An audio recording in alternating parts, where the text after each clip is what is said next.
Okay, Jipa's Geek Corner continues. There was a couple of days pause because I ran into problems with my own computer. It was overheating like nuts.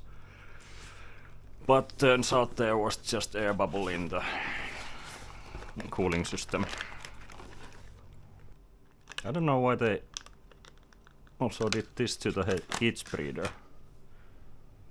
Okay, so the arrow is in that corner. Plop. It is definitely seated. Okay, so it just is very stiff. I just got a bit paranoid because, yeah, I haven't installed one of these AM5 processors before.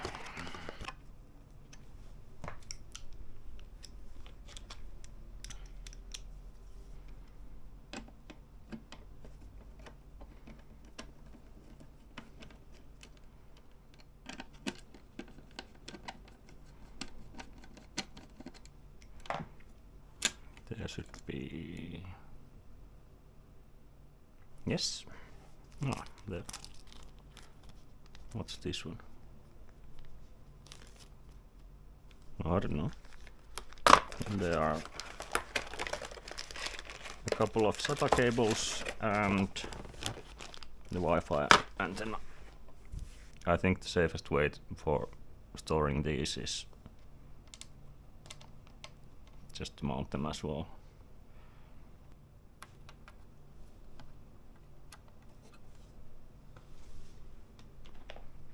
Do I need an even smaller? No, that should be fine.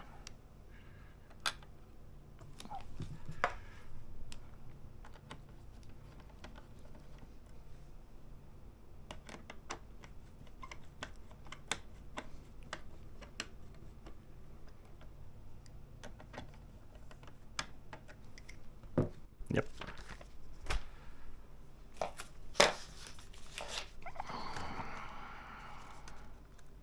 It wouldn't be the first time I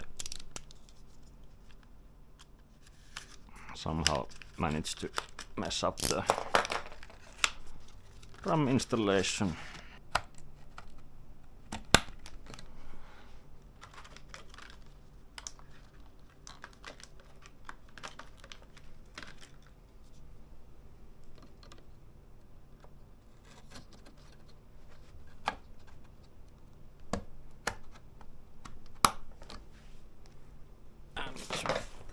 Then let's see how this is supposed to be installed.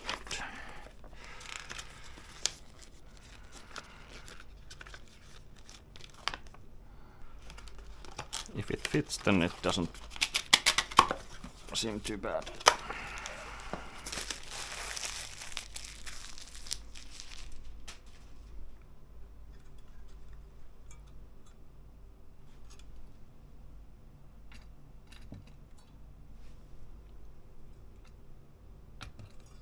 Yep.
Some wiggle, wiggle, wiggle.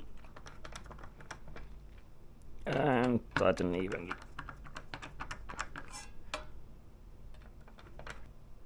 One or two fans. The case fan will be here. I would just put one in the middle.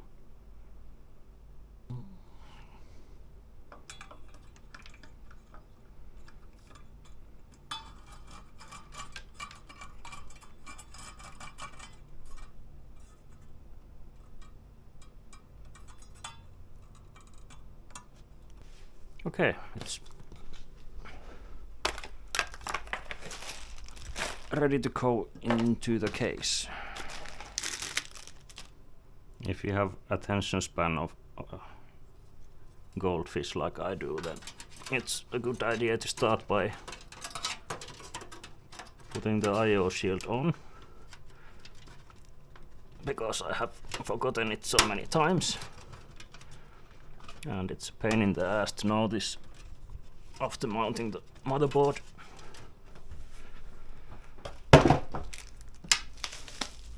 It's been a while since I have had a power supply with attached cables. Ooh, it's so tiny.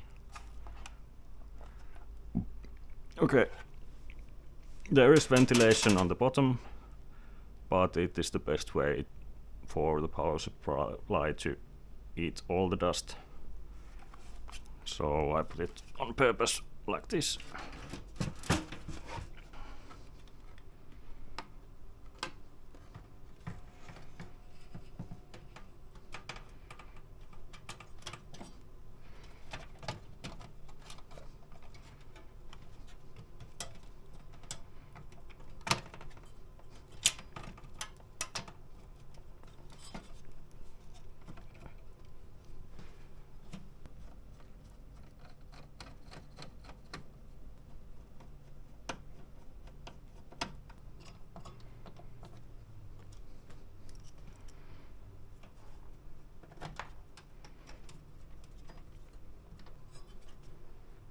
And I just noticed that the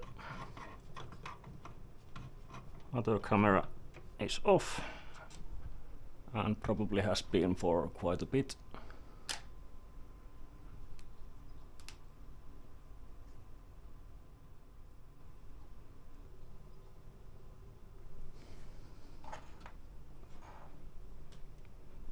I just realized that there's a bit of a problem, because if my dad wants this to work, and the SATA cables are also needed for the hard drives, then I think I will need to find an adapter for this.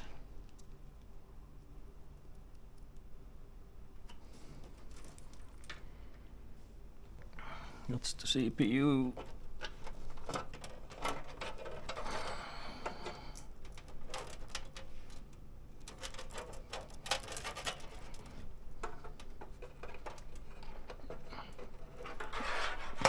Are you kidding me? It isn't long enough.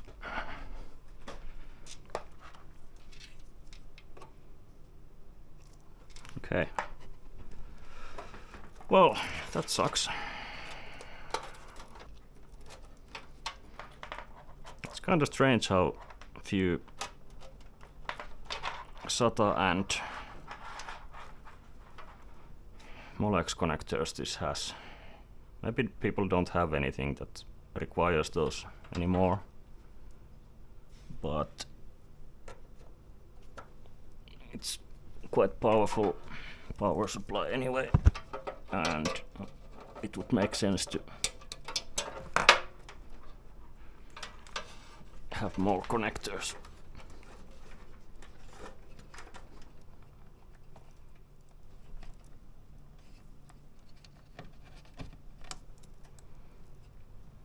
USB. There is front audio.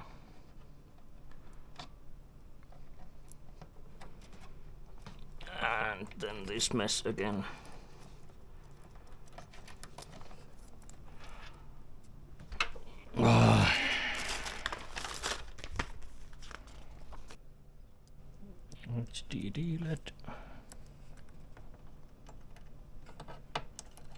first one.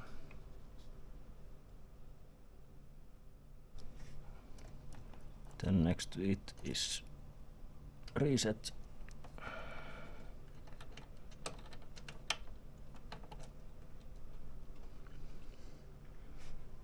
And yep.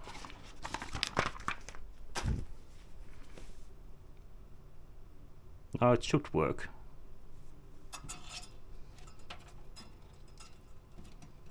Ah, except of course it doesn't. I'll just have to put it like this. This definitely not the cleanest build ever, but I highly doubt that anyone else but me will ever open it. And just because it's not going to be clean anyway, I can just tie these cables here so they don't get sucked into the fan.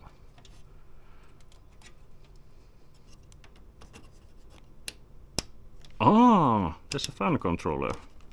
That's why there is this. Goes to show how much I have paid attention to my case, because that comes as a pleasant surprise. Yeah, and it's still missing the SATA cable for the DVD drive.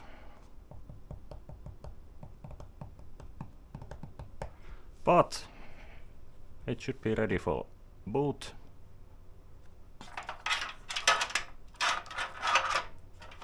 And Windows installation. Of course it's going to be running Windows 11, because is there any other option really? I didn't notice this while filming, but you can see the clearance on the cooler. That's a tight fit. I got really lucky, because this has this soundproofing stuff on the side panel, so it comes even a bit closer, but it fits. It feels so good to get lucky every now and then.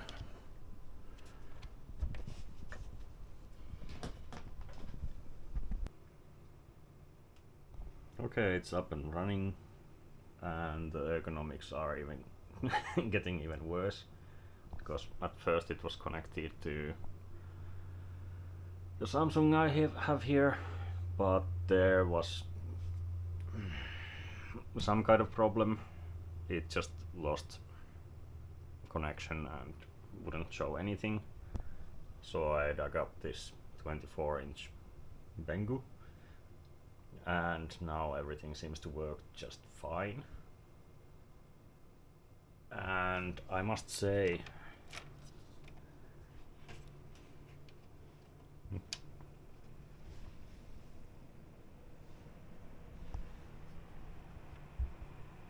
that it is very quiet indeed. Like with the front fans on medium, these are spinning, I checked from BIOS without any actual load, but like 700 RPM, and the CPU temperature was 30. So far so good. Now I need to name the device, and yeah, that's all for now.